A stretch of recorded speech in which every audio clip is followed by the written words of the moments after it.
California's law contains dozens of complicated exceptions to the ABC test for various industries and professions. And in fact, there's over 100 types of workers exempted from the application of the ABC test. If an exemption applies, then courts will apply the test specified in that statutory exception. The following are just some examples of exceptions that are found throughout the code. And these are exceptions to the ABC test. Physicians, surgeons, dentists, podiatrists, psychologists, veterinarians, lawyers, insurance brokers, private investigators, accountants, registered security brokers, dealers, and investment advisors, real estate licensees, direct sales salespersons, commercial fishermen, business-to-business contractors, referral agency and service providers, construction industry subcontractors, and many more.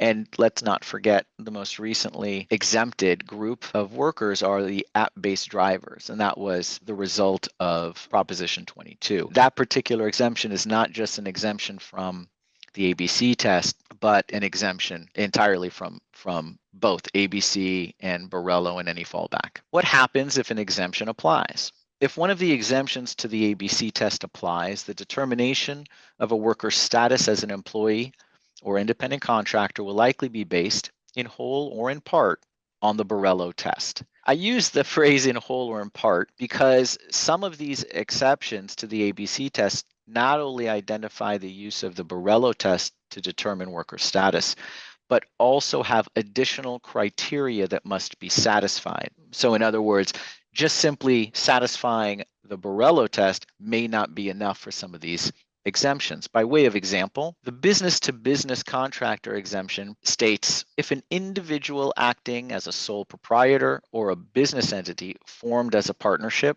limited liability company, limited liability partnership, or corporation contracts to provide services to another such business or to a public agency or quasi-public corporation, the determination of employee or independent contractor status of the business service provider shall be governed by Borrello if the contracting business demonstrates that all of the following criteria are satisfied. The exemption from the ABC test only applies if that contracting business demonstrates that it has satisfied 12 separately listed requirements. Now, for fun, I've included the 12 requirements on this one slide. These are the requirements, again, under the business-to-business contractor exemption. I know it's hard to read, but I wanted to fit it all on one slide, and we can skim through the highlights.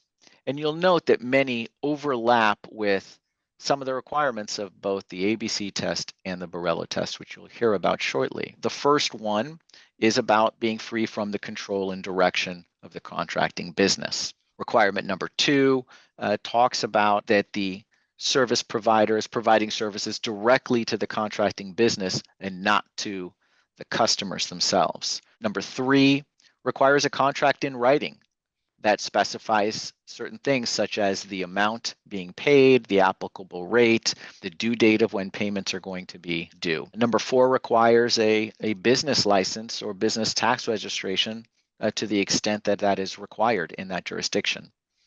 Item 5 requires that there's a separate business location of the service provider separate from the hiring entity. 6 requires that the service provider customarily is engaged in an independently established business of the same nature. In other words, they're doing this work for others, not just for you. Number 7 requires that they can contract with other businesses. In other words, this can't be an exclusive relationship and that they're not allowed to work for others. Number 8 is that this particular service provider is advertising and holding itself out to the public to provide the same or similar services.